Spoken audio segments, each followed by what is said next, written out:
Hello, everyone, and welcome back to Master Sight and the Game 4 of Lone Wolf.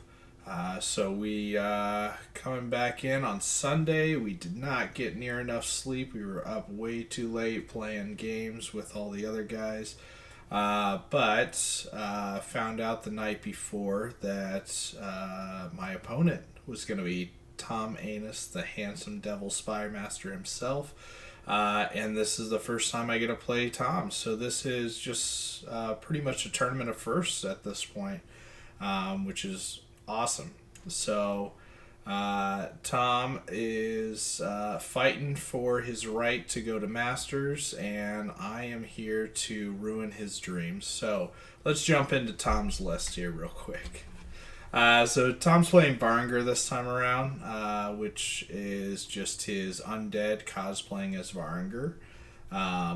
He has 2 regiments of Draugr. He has 2 regiments of Skarls. He has 2 mounted sons, both with the stealthy upgrade, one with J boots, the other with Brew of Haste. He has 2 regiments of Snow Foxes. He has a Lord with the devoted icon for stealthy. And then he has Wings of the Honey Maze. So Tom was really teching against anti-shooting. I think he was expecting to see a lot of Lone Rangers at the event here. He has Magnild. He has 2 Snow Troll Primes. He has Kurfnir, which is a really good tech. For those that don't know, Kurfnir's special ability. He's a Snow Troll with Wild Charge D3. He comes with, they both have Vicious. He has very inspiring Rampage D3, and then he also gets the special rule, Bring Me Their Heads, which means that he can target a Bloodbound unit within 12 inches and they gain Duelist. So that's pretty much all of his heavy hitters, Skarls, Mounted Sons. Even these Lords have Bloodbound keywords, so yeah, it's very good tech. Magnild as well, he can really get some value out of that, knowing that there's going to be a Lone Wolf or a Lone Ranger running around every game. And then he also has a Lord on Chimera, because he has a cool model for it. So bringing him out to 14 units, 22 unit strength. So let's jump into scenario. So day 2, we're getting into some of the actual crazy scenarios. Day 1 was pretty mild, I'll be honest. So I was expecting day 2 is going to be the good stuff. And Lone Wolf doesn't disappoint. So day 2, we got progressive scoring right out of the book. So progressive scoring, the tally for the overall winner of the game starts happening on turn 3. So you start scoring at the top of turn 3. And in this one, it's going to be a modified Pillage. So for each token you control at the top of your player turn, starting turn 3 and on, you get +1 points. At the end of the game, if you control tokens, control a rig token, it is +2 points. Might have played that wrong. We'll see at the end. There's going to be 6 pillage tokens here. Each player places 3. They can't be within 12 inches of each other, can't be within 6 inches of impassable or the board edge. Easy enough. After the tokens are deployed, but before units are deployed, players choose or identify which rig tokens meet the certain criterias. So middle of the board, easy enough. We put one in the middle of the board.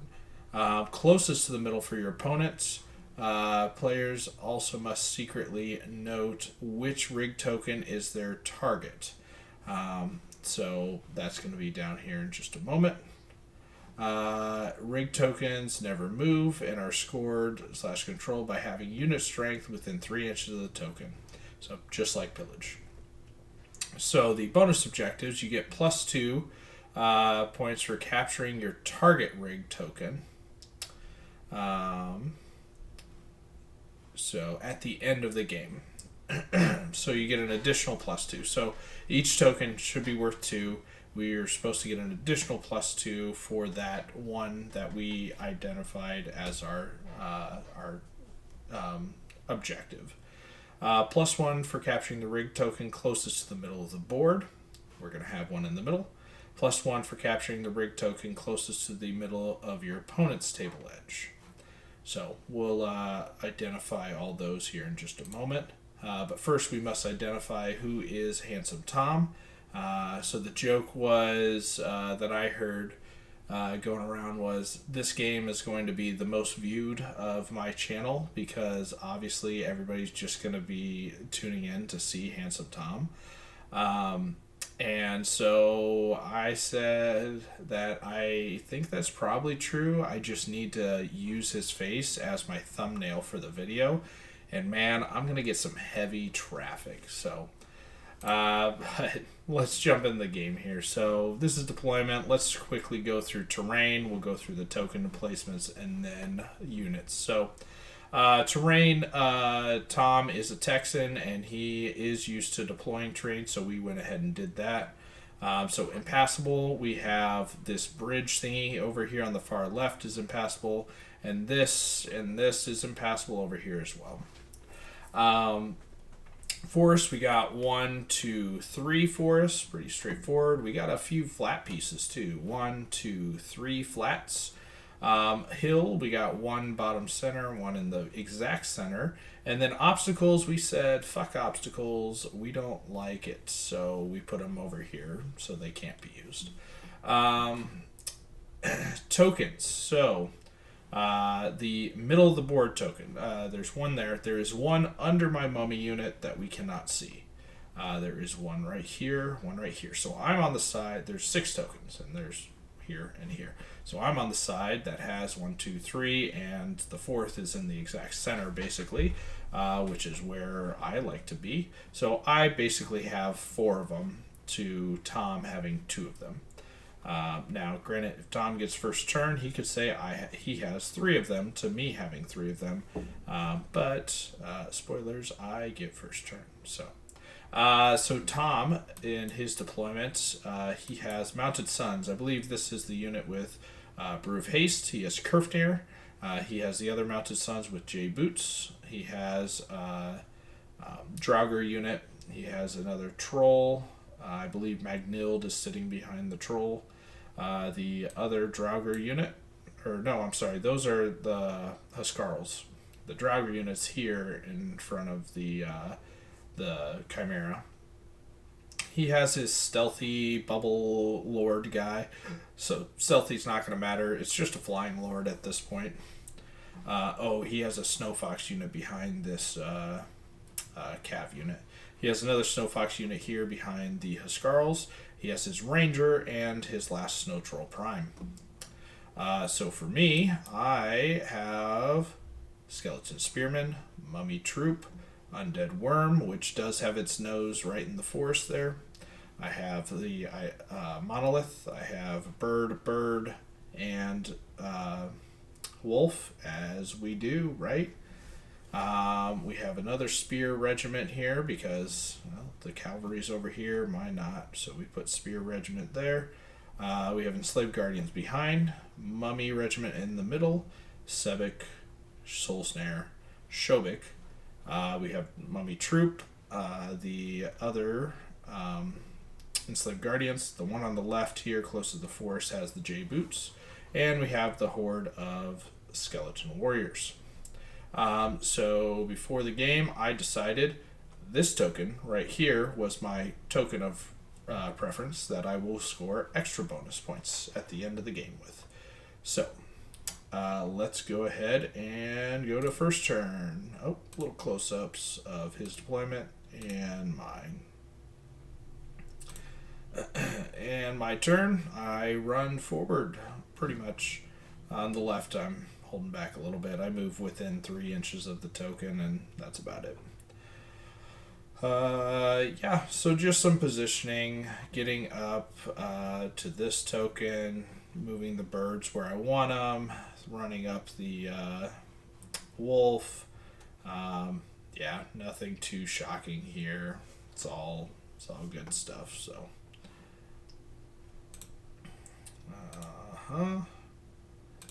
Let's go to Tom's turn 1. He also just moves up slowly, moves the Draugr over. They're going to go sit on this token for the rest of the game, as they do.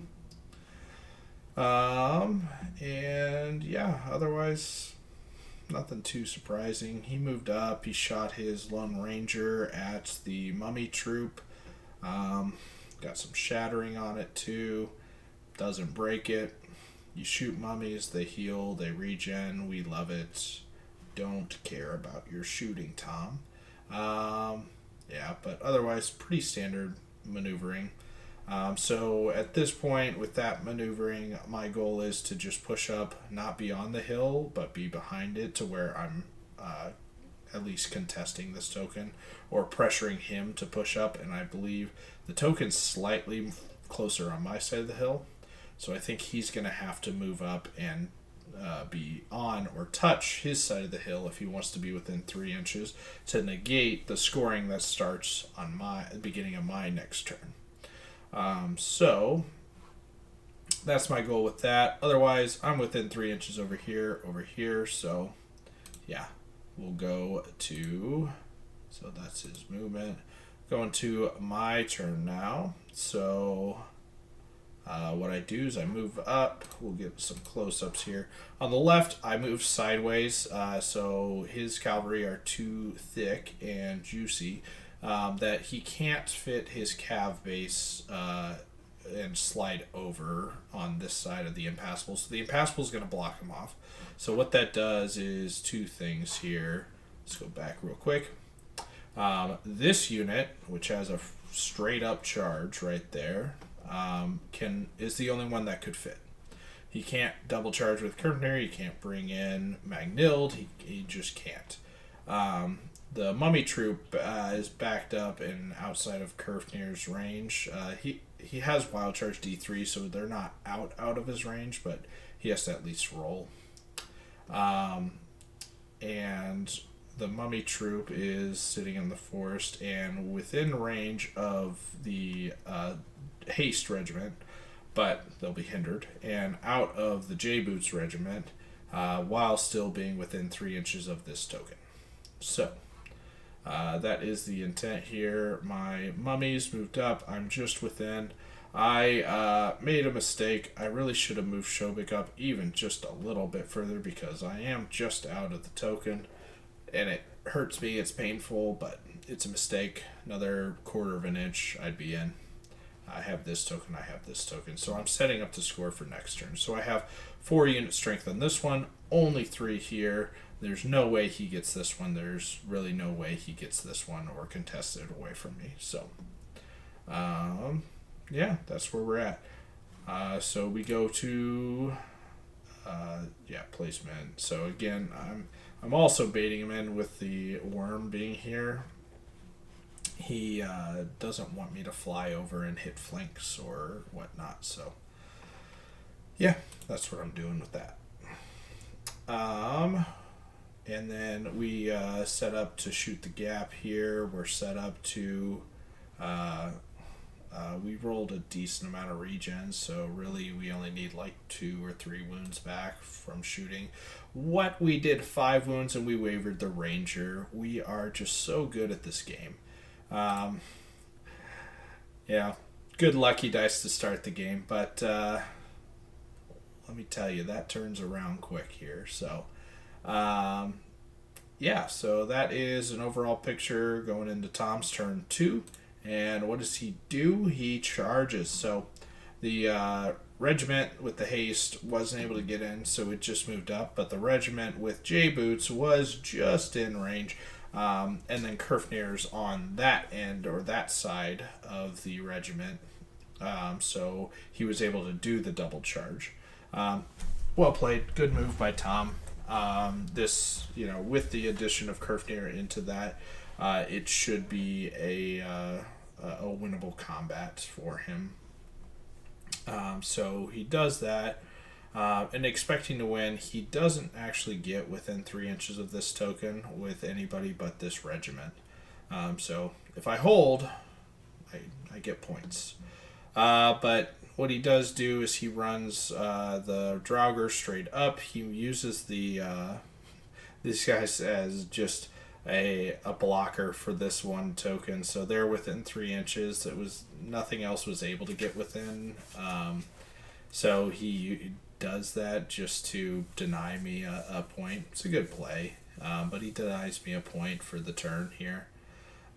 He does double charge into the Spear Regiment with a Snow Troll and Huskarls, so that's a dead Spear Regiment. He does also double charge Mummies, who magically were full health, with his Flying Lord and another Snow Troll Prime. That is quite ambitious of him. Dash 14, defense 5.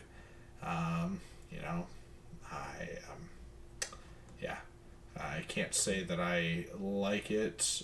The double charge, especially, like a single charge to block him up, sure, that's fine. But when you double charge and it's with an individual, we'll see how we get to punish that here in just a moment. So little close-ups of the action, and then he also wants to score this token on his turn, so he moves his guys, his big dragon guy over. But I have plans to possibly stop that on his turn. So we, again, are good at the game, and Tom does not break a Spear Regiment that he probably should have broken. He only gets 8 wounds over here, which is well under the average. I do have the Inspiring here, but yeah. Oh, and Magnhild flew and went into the Mummies, so she had to pop her fly this turn to get in there, so... but she's hindered, so Mummies are definitely going to be sticking around. And also, I believe this double charge pushed it to where I'm not just a flank charge away from these guys. I actually would have to surge them.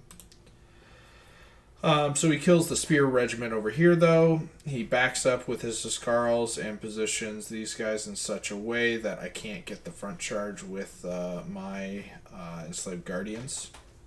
Yep, perfectly fine, but I mean, if there's one thing that can get a flank charge, it's that dragon. So, and then he does a few wounds over here. These guys are turned backwards because they poke people with their sticks, but they're actually facing forward.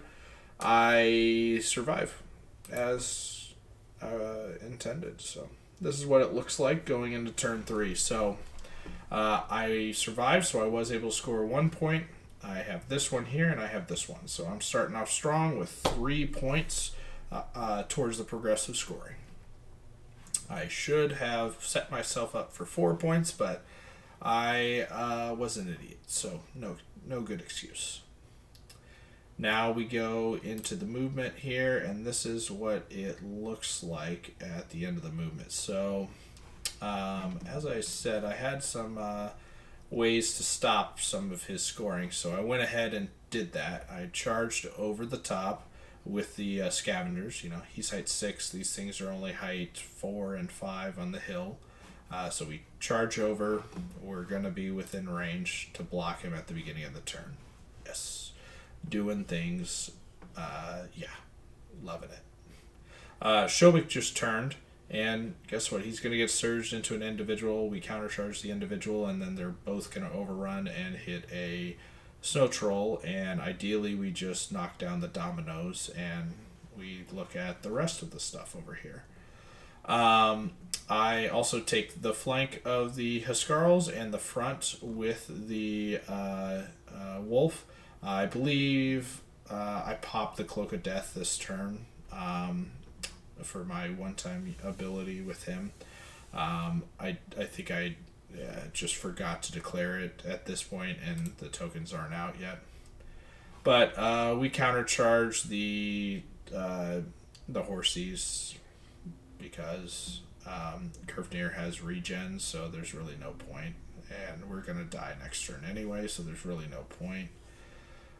So that's where we're sitting at, and then I set up in such a way that I want to block this knight unit from hitting either of these 2 units as they deal with their stuff. So yeah, and flank the wolves in the middle, the snow foxes because we can take them out. So shooting happens and we get in there. Shobik is facing towards the individual, but he's got that club in there again. He's got to go clubbing. We kill him. We overrun. We club harder. We kill him. Why is this? Alright, there we go. We kill him. We turn. We face. Much glory was had. We kill snow foxes. Everything's going to plan so far. We love it. We love it. We're just going to stay put right there. Perfectly fine. We do a wound to the worm. I mean, you know, this is starting out strong, guys. I have a good feeling about this. We do 5 wounds to the cav unit over here with spears. What is going on? Yeah, and then we kill the snow troll here. We had to pop J boots to not be hindered. We really want to kill this guy this turn.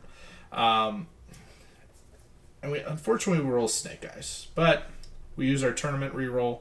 We get him. So we're good, guys. We're doing good. You know, that snake eyes is it's not going to stop us. We got that reroll. But what we don't do is we don't prick this unit. You know, shit happens. But so I think I did 11 wounds total. One of them was the Cloak of Death. That's probably about average. We have the Dread, so they're only a 14, 16, 11 wounds. I just needed a 5 twice. Unfortunately, didn't get it. I had to use my reroll on this guy already.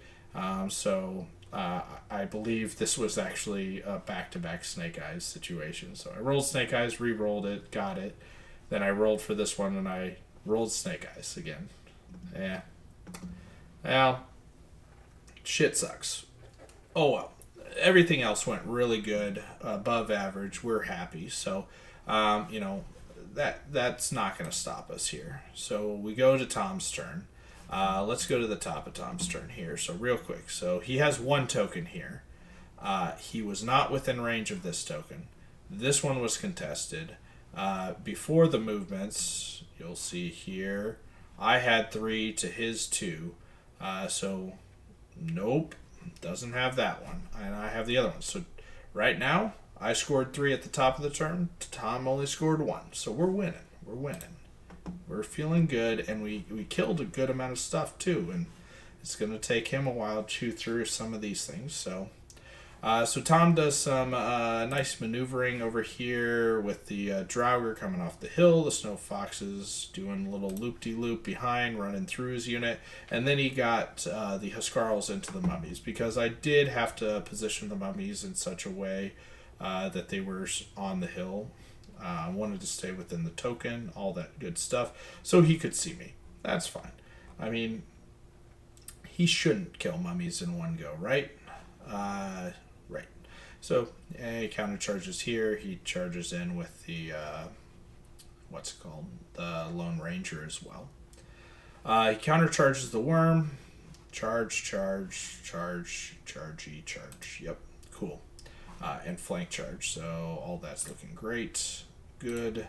Let's go to combats. He kills the scavengers. We expected that. No big deal. He kills these guys. We expected it. No big deal. He kills those guys as expected. No big deal.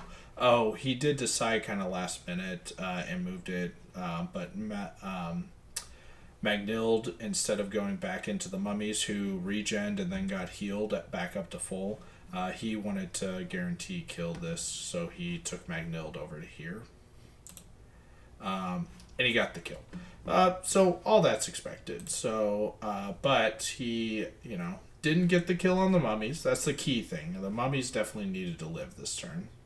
And he didn't kill Shobik, which, yeah, from Draugr, he better not be killing Shobik.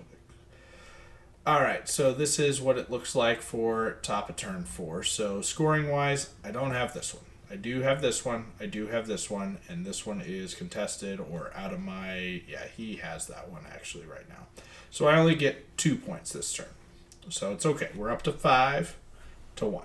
So we're still sitting pretty. Tom. Now, Tom's going to get some points if I don't kill some stuff this turn. Like this middle one, he can get. This one he's got, this one he's got, this one he's got. So he's got like 3 guaranteed that I can't really do anything about. But I could do something about this middle one. So let's do something about it. So we go in. So what I decide to do is a little crisscross applesauce. We go in with the mummies to this knight unit here. Again, we're just looking to protect the flank of the center units while we deal with these guys. That's all we want. We want to deal with these guys. But we did 5 wounds over here, so you know what? We're going for a little bit of a kill kind of with this guy here. So you know, some good luck. Maybe, you know, another 5 wounds. You never know. And we move up. We're just going to play box out, so we can't take anything into charging them. But really, we got that covered. We got this one covered. The monolith had to move up. I wanted to provide some inspiring in this general area direction, and then also block off flanks and possibilities. And these enslaved guardians are repositioning. So we've won the right flank here. They need to reposition to get towards the center and towards the threaten the units after they come in towards the center here. So we're moving.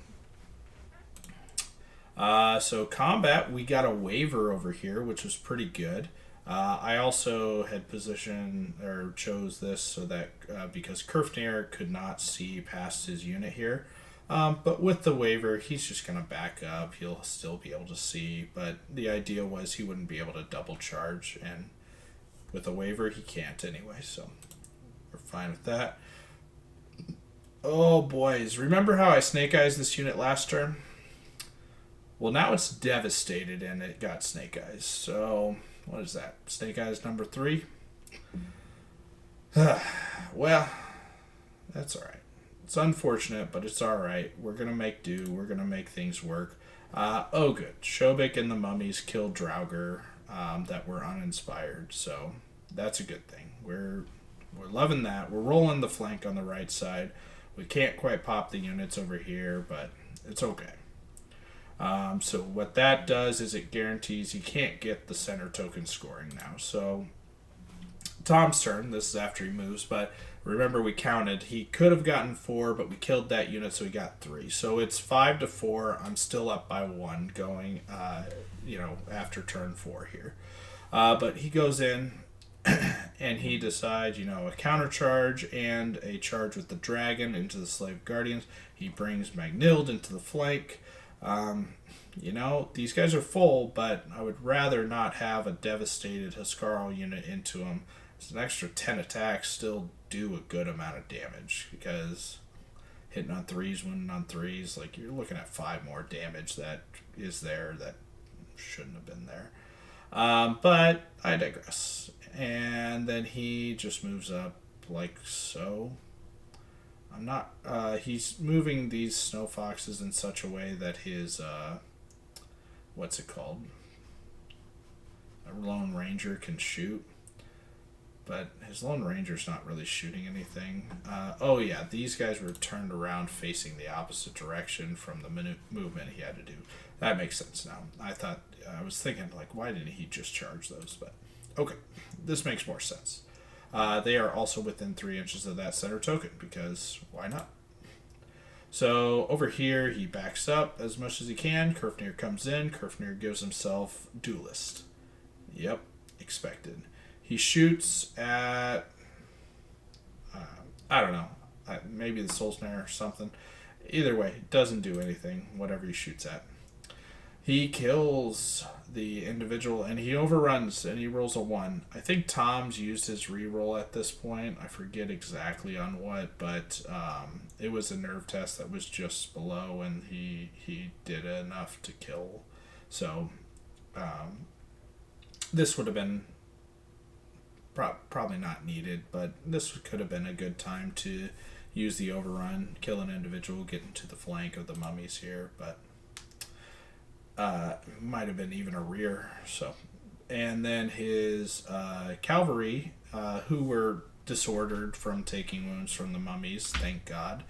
You know, crackback don't do enough to kill him, so we're okay with this. We're still holding. So then it is my turn, and this is after everything, so sorry we skipped. But going to scoring, let's back it up real quick here. So scoring is going to be for me here.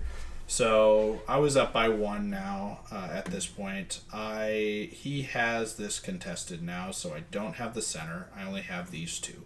So I'm up by 3 now. Okay. So anyway, into my turn. I flank with Shobik. The mummies go back into the front for the second time around. And we kill off this unit here. Yeah. That's good. We go into the doggos. We do not kill the doggos, but we do get a waiver on them. Perfectly fine. We regen a little bit. We've been shooting. We shot into the big guy, which I forget how much he did here. He must have done a good amount, and not quite breaking them. Anyway, or no, he broke them. This is a new unit. Here, let's back up real quick. Let me show you. So he kills this unit. He backs these guys up, but look, I have another enslaved guardian unit. The monolith has to just run out of the way to the left, and then I move forward, turn, connect with the dragon. That's what happened. I'm like, did we even roll that combat for a moment? So we come in, we had the soul snare shots. It looks like we got him up to 10 wounds total, and we get a waiver. So that's good. Love a waiver. Everybody loves a good waiver, unless they had fury. This guy doesn't have fury, though, so we love a waiver. So yeah, we're looking pretty good. We're in control of the center token now, pretty handily. And that is kind of our key goal. That's going to be worth a little bit extra. Our one that we picked at the end of the game is worth extra. We have that.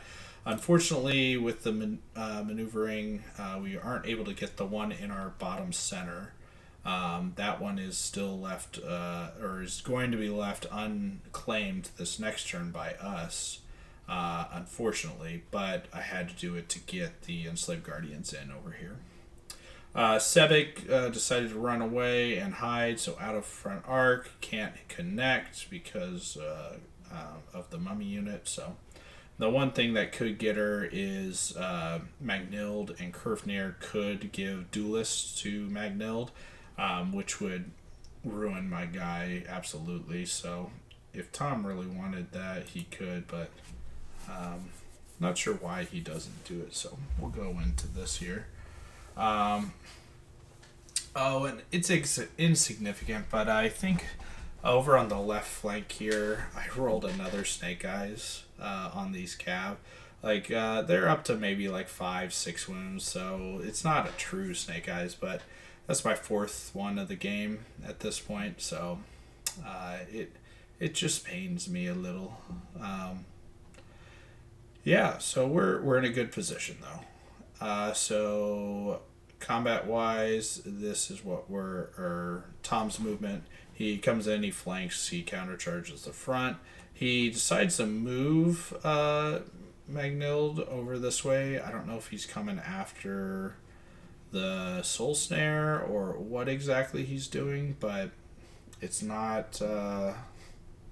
it's not very clear to me, I guess, at this point, because none of these units are units Magnild wants to actually fight outside of the Soul Snare. And I hope he knows that I'm not... I mean, I'm going to protect that Soul Snare, so... Anyway, he moves, he backs up his wavered unit, he backs up his Siskarls again. So let's take a quick peek here. They were right here. This guy, Shobik, is on the hill, so I can see over. But I think Shobik won't be able to get a pivot past for a charge to charge at these guys here. Now, this is probably a mistake on my part. I should have angled Shobik to face in such a way that he will run past this Lord on Chimera. That would have been the correct play, but I position him obviously this way, and that's not ideal. But Tom backs up with the unit, which definitely gives me angle to charge. I can absolutely see them being height 8 on the hill right now. And he's bringing Kerfnir around over here to try and get unit strength on this. So again, this Huskarl unit's devastated, so it's only 1 unit strength right now. So yeah. So my movement, this is still his turn, so a little closer up. He kills the mummy troop as expected. So this unit's sitting at 9 wounds, this one's sitting at 5 wounds. Okay. Soul Snare has some stuff to shoot at this point. This one's sitting at like 22 wounds. The Lord, look, the Lord's dead. So again, I forgot a couple pictures, but let's go back to right about.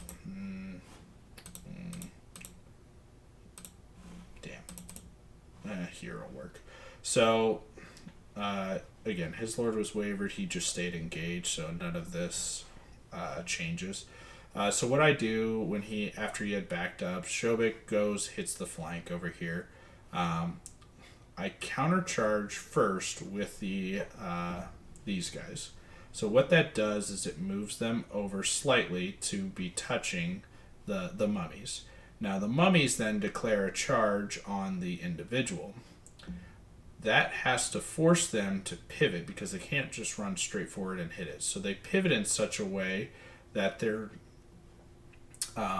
front right corner is going to go just past the ending point of these guys right here. And what that does is I go then straight, I hit the individual, but I'm going to stay on that line. And that line, about 2-3 inches down the road, connects with the flank of the character on Chimera. So these are some tricky or unique type things that come up in games and that some people overlook. But with that, I was able to hit the character. We killed it, overran, hit into the flank. Just to help guarantee the kill. I think the Enslaved Guardians could have done it themselves, but guarantee the kill is the name of the game here. So we do that. And I forgot, for token scoring, at the beginning of my turn, I had 1 in the center, and I had the Skeleton Horde one, so I had 2. So we were up by 1. We're up by 3 now, I believe it is, because Tom only had 2 as well on his turn. Yeah, so we're still up by our 1. Or now we're up by 3. Yeah, anyway. And then we go into the doggos that had 5 wounds on them. Yeah. So we kill the Huskarls in the flank. We turn to face. We are within 3 inches of that one now. Now that one's worth 1 extra bonus point because that's the closest to my opponent's center of the board. As this one would be worth 1 extra point for Tom if he does get it. Yeah, I say at this point my Soul Snare has done enough. I think I shot into this cavalry unit because this one isn't going to be able to do much this game. It was out of range and whatnot, and yeah, in order for this one to charge anything, this one would have had to get out of the way. So if I waver this one's pretty much useless anyway. So I shot this one, and I just let Magnild take charge on one of the things, my individual or my Soul Snare. At this point, I moved over so that I could heal the mummies, get them up to full health. So we're sitting pretty. We moved back to get this token. So it is Tom's turn 6 here, and at the beginning of his turn he controlled 1, 2. So again, so this is bottom 6. So we're up by 1 token point in the progressive scoring still. And guess what I do? I snake eyes these dogs. I get them devastated, so they're not even worth a unit strength. Tom has no heal in the army, so there's no way they can contest or capture an objective at all. But that's snake eyes number 6. Yeah, number 6. So we go into Tom's turn. And he moves like so. So he just moves straight forward. He could have charged Shobik, but that put him in a position to potentially being flanked by the mummies. So he positioned them to where Kurfnir's directly across, so no flanking shenanigans can happen for me. I'm not going to be able to get an angle to surge into the flank. I do have a flank charge on Kurfnir, but that takes me off this token. So not ideal. So he doesn't have any combat this turn even. He just positions for himself at the end of the game. So if the game were to end, he would get 1, 2, 3 tokens, and I would have 1, 2, 3 tokens. So it would have been a push, and then some of the bonus objectives. But so we roll, and there is going to be a turn 7. So my movements on turn 7 are as follows. Let's see closer. So I just back up. I'm guaranteeing myself that within here, he's devastated again. So he's not going to contest me for this token. I have the token. There's no way he can get it from me. I do some pretty, sneaky stuff here. So let's first cover this. So I moved my individual in such a way, which in this case it's very minute, but if I were centered up to center up, my overrun would not take me into contact with this unit, with Kurfnir, off of an individual overrun. But I positioned my individual first, and then I charged in with the horde, so now my overrun will get me into a front charge of Kurfnir. I move my mummies in such a way that they can be surged now and hit the flank of Kurfnir. And Shobik just charged the front. So that's what it looks like after shooting. And I'm shooting into the knights here with the Soul Snare. This is what it looks like after we kill Magnild.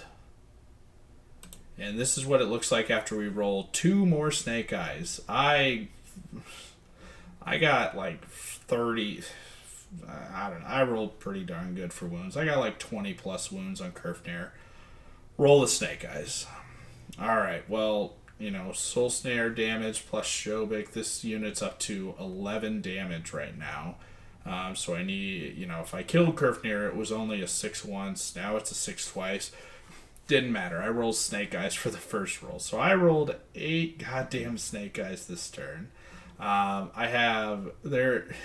has 2 devastated units left on the board here, and throughout the game he had 3 devastated units. So I rolled, probably 4 true Snake Eyes this game. And the one that I re-rolled would have been a devastating unit. Yeah. So roll 8 Snake Eyes and make it hard on yourself. So then after Tom's movement, there really wasn't any movement. He countercharged here and he countercharged there, but he didn't break either of them. My mummies, luckily, after the hit in the flank, they were within 3 inches, so I do control this token. So this is the end of the game here. So again, I was up by 1 for the progressive scoring going in. So turn 7 progressive, though, I would have had 1, 2, 3 tokens because I didn't have this one yet, and Tom would have had 1, 2. So on his turn. So I should be up by 2 for progressive scoring. So then it's just the end of game points that we add up from there. Tom's objective token was this one. Mine was this one. Go figure. So those are just a complete wash for the bonus points. We'll just go straight back to that page real quick here.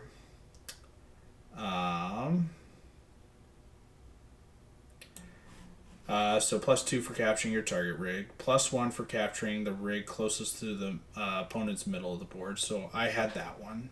So I should be up by 3. And +1 point for capturing the closest to the middle of your opponent's table edge. So I had that one as well. So I was up by 4. And I think we calculated this wrong, Tom, but it's fine. It's all done. So 4 would have given me the 12-8, which is what we turned in for scoring-wise.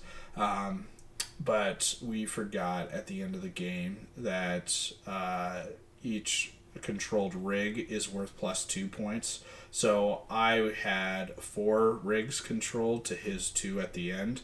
So I would have had 2 more, which would have given me an additional 4. So it was probably going to be closer to a 14-6, but in the end, what's done is done. Can't go back and change it at this point. It would have changed potentially, the last game opponents and whatnot. So, so perfectly fine. But Tom's a great guy. He was, just laughing uncontrollably the whole time as I was suffering with snake eyes. But no, he was having his own fair share of some rough dice rolls in certain situations as well. So it was, it was really back and forth. But I think in the end I got, fortunate for going first. In these progressive scoring scenarios, going first is even more important, is what I've found. So if you do find yourself playing similar type scenarios where scores are accumulated throughout the game, look at going first when you have the option. I know most people prefer to go first if they can, and no matter what the scenario is, but especially with these. So, and then Tom, great opponent, played a great game. I do like his list. I think he will really hurt some matchups where his whole army can be stealthy effectively. That stealthy bubble Kid Outlord is a really good utility tool in the right matchups especially. And even like against me, it's not a bad tool to still have a flying lord with like 6 or 7 attacks. So I really liked his list. I think it's different enough from most other Varangur. He still has his Scarls. He still has the Mounted Sons. He has Snow Troll characters, but Tom was saying that he likely wants to remove the Chimera Lord for some other stuff. But I do think that he has some really unique pieces that make this list quite a hassle for a lot of armies to handle. I'm thinking that if I were playing like an elf list, this list would be a hard counter to it in a lot of ways. So I think Tom might be looking to play against those types of lists that have been winning tournaments here recently. So look out for this if Tom decides to play it at Masters or something else. I think he'll definitely have those good matchups, and he still has Varangur, so even if it's just a punching on punching match, he still has a good amount of that. So I expect him to do quite well with a list like this, and I think it's much better than the Undead that he was running before. So, but it was a pleasure playing you, Tom. I'm glad we finally got to play. It's been so long that we've just been dodging each other. So, thank you for the game. And so after this, with the 12 points. That brings us from 44 to 56 points out of a possible 80 going into the last game. So we're definitely, I think at this point, sitting in like the top 10, top 8 range now of battle points. So realistically, with this 12-point win, we're not in the contestant for best general, but we can definitely look for like a top 5 finish. So we're looking to finish strong in the last scenario, and yeah, we'll see you next time for Game 5 and the wrap up of Lone Wolf GT. So until then.